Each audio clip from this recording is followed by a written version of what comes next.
family portrait, Ron. If we could get Lisa into the picture here this morning, dress it up a little bit, huh? She did better than I did. It is the voice of Indiana County. It's WCCS 101.1 FM, AM 1160, and WCCSradio.com.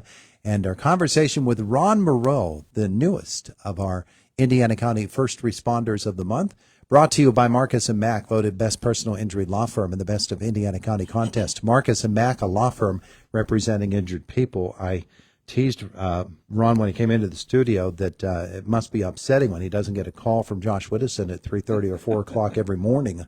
But you get enough of those, don't you? I do, and this morning when he sent me one, I'm like, geez, did I miss a call last night? What happened yesterday that he needs for the news cycle? So, I bet fortunately, you. It was a reminder for today, so that was good. I would bet that, that's a part of the mindset all the time. You're never fully off the job, are you? I'm off in other ways, but no, it's a 24/7, 365 commitment. And guys give what they can give. But as an assistant chief this year, I tend to turn that clock up a little bit so that I'm aware of what's going on and making sure guys are going and that we're covered and get trucks out the door, that kind of thing. Yeah.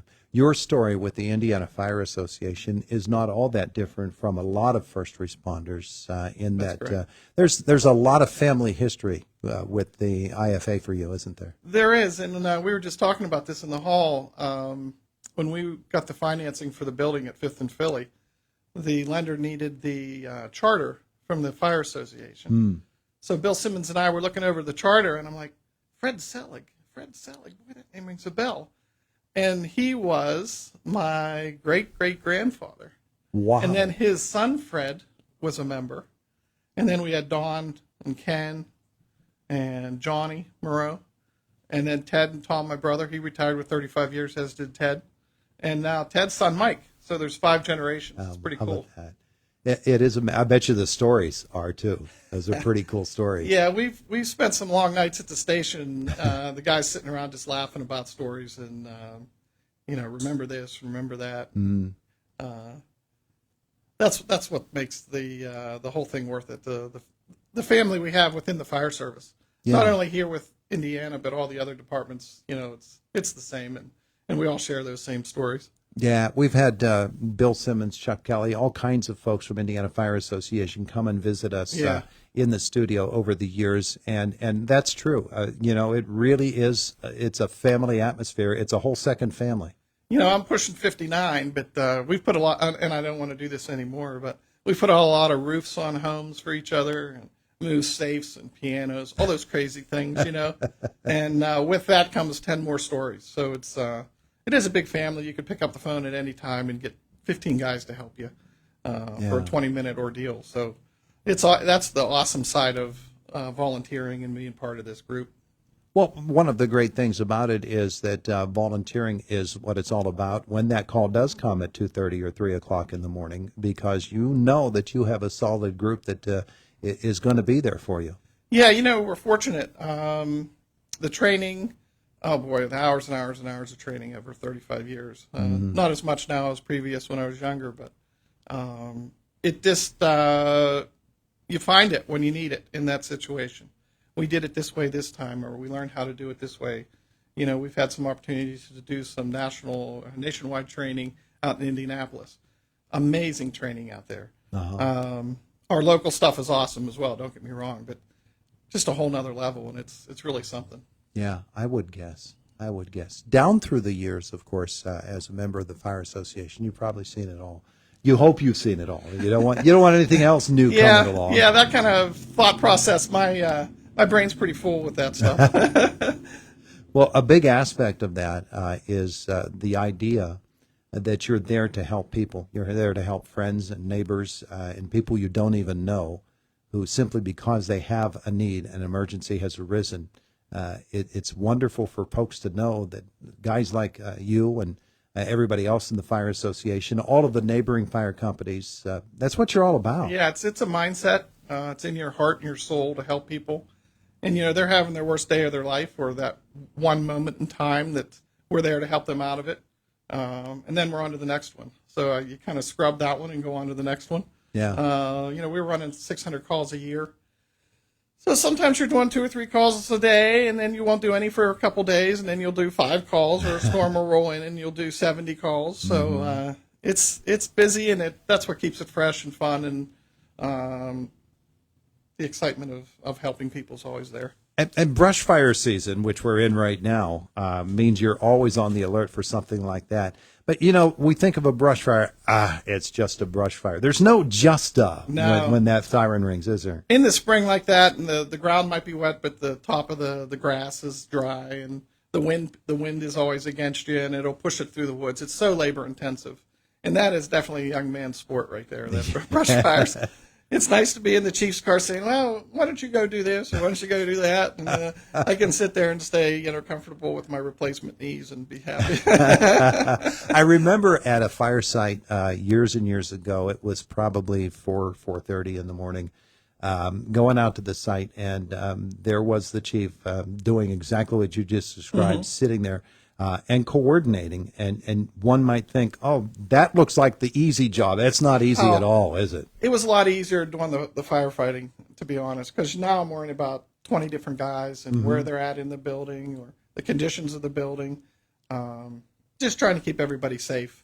Get the homeowner or whomever, the vehicle accident, whoever, out of harm's way, and then getting our guys home safely. That's the big thing. There's something else you mentioned a couple of moments ago that I found a pretty important aspect of being a volunteer firefighter or any sort of emergency responder, and that is that there's a lot of sadness, there's a lot of tragedy that you see, and the ability to handle that, put it in its specific place, and move on to the next thing.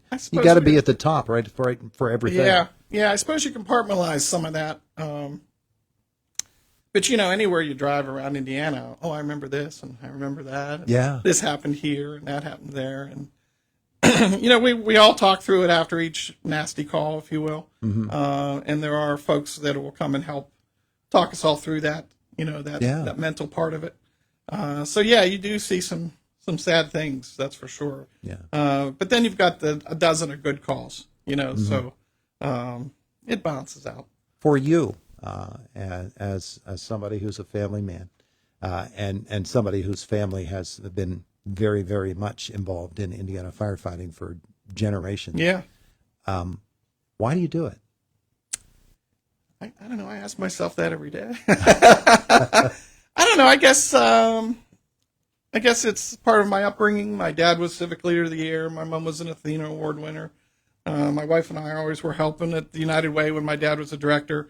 Anything that came up, you were involved. My parents were involved. My brother's done the same, and my sister, she doesn't live here, but we've all just kind of been active in the community, and I don't really have a reason. It is what it is, I guess, and happy to do it. Was little Ronnie running around the firehouse when you were a kid? Not so much. I guess he did.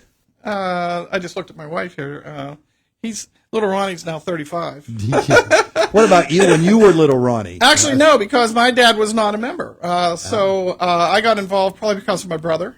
He was a member and active, and bolting out of Thanksgiving dinners and returning just wiped out. And when I got out of college, I decided I want to join up, and that was in 80. Geez, I got out of college in 88, but I joined in 89 because back then there was a waiting list. So, you can only have so many people in your charter. So, think back. Think back about all of the fires. We think about the one last Christmas in Arma out there in Sweetfield Township. We think of the one up the road there at Krebs a few years ago. What are those ones that are always going to be there for you that you're going to think back? This was the biggest one. This was the one that stands out most to me. Krebs was huge because it was a 24-hour ordeal. I mean, when I got there at 8-something in the morning that day, and I left the next morning at 8, we started to rotate people through, and we had help from everywhere, and it was such a massive undertaking. I remember about 3 in the morning, contractors had come in with backhoes and forklifts and to move the paper and to move all the great big, those things were huge. And it was just like a well-coordinated effort. This guy was moving this guy was backing in, pulling this stuff out. And I just sat there, and I have that picture in my head. I was just in awe at how everybody worked together, common goal, common mission. Yeah. I do remember one roll of paper. When I'm talking a roll, these are tons of, the huge. Fill up this room. Yes. It got loose, and it rolled over the hose, over everything, went down and smashed into the front of our engine. And thank God nobody said, let's stop it, because it would have bowled him right over. But Yeah. I'll never forget that either. Fortunately, it just put a little dent in the bumper, and it was kind of a sign that says, everybody keep your head, head up and be aware of what's going on. Yeah, those major fires or something. I think of the one in Homer City. What was it? That was the Accent one? Accent Fuels. Yeah. Yeah, that was a big fire. I was not at that one, but the pictures were amazing, and I listened to it that night. And just getting water to the scene, and just how things kind of double and triple in size fairly quickly as you're getting set up. Yeah, especially when there are fuels involved and things. What's in the buildings? Flammables are. Yeah, it's huge. Yeah, and then you worry about your exposures, and you want to keep it to the building that's burning, and and some of in Indiana Borough, the homes are pretty close to each other, so try and mitigate that spread if you can. I'm going to ask Mark Burdig to come over and present to you this plaque as our first responder of the month, Ron Moreau of the Indiana Fire Association. Congratulations, Ron. Thank you. Great stories. I know your family, fabulous legacy, through the years, and I know you've helped us out on. We're sorry for a couple of those false alarms too. It's part of the business, I guess. Yeah, but 35 years, incredible. So you made it past your brother, right? He retired. No, actually, I have 35 in the fall. Okay. I think he finished up right at 35, so I'm going to go at least 35 in one day. Okay, you have to do that. And your wife is here too, and I can't help but think of all the family members, spouses, etc., with all of the emergency responders and the sacrifices that they make while you're making your own sacrifices. So we applaud you on behalf of Renda Media and Rosebud Mining. First Responder of the Month presented to Ron Moreau of the Indiana Fire Association. Ron, well done, and we hope it goes well beyond 35. Oh, I tend to stay for a bit. Okay, congratulations. Thank you. Ron, thank you so much for coming to visit with us today, and to you and your compatriots with the Indiana Fire Association, It's a good family. our undying thanks. We appreciate Thank you. it. Ron Moreau, our Indiana County First Responder of the Month. He's the First Responder of the Month for March. We actually fell behind a little bit, but we're glad we were able to get that done. And we want to thank Rosebud Mining for making it all possible. They're such a good group of folks, and they want you to recognize as well that we have guys like Ron and gals like Ron and everybody else in the Indiana Fire Association all over this county who are there for others in their time of need. It is the voice of Indiana County. It's WCCS. 101.1 FM, AM 1160, and WCCSradio.com. Fox News is next at 9 o'clock, and then Josh in our WCCS newsroom. 101.1 FM and AM 1160, WCCS, Homer City, Clymer. WCCS. President Biden's warning on weapons. I'm Chris Foster, Fox News. He says shipments of large bombs to Israel will stop if a large-scale military operation is launched in a city where more than 1 million Palestinians are taking shelter. President Biden is withholding certain offensive weapons so that Israel cannot use them to stage a ground assault on the city of Rafah in southern Gaza. The president telling CNN. Civilians have been killed in Gaza as a consequence of those bombs and other ways in which they go after population centers. The Biden administration has been pressuring Israel not to move into Rafah. The president says the U.S. will continue to supply Israel with defensive weapons. In Washington, Jack Callahan, Fox News. Biden administration is expected to announce new rules for asylum-seeking migrants. It could possibly speed up deportations, would apply to those migrants seeking asylum, essentially allowing denials at the initial screening stage as opposed to the interview stage of the asylum process, and this would impact national security rules. Fox's Mark Meredith at the White House. Former adult film star Stormy Daniels is expected back on the stand this morning at former President Trump's criminal hush money trial. She testified about meeting the former president at that celebrity golf tournament in Lake Tahoe in 2006, then going to a suite for dinner and then having sex.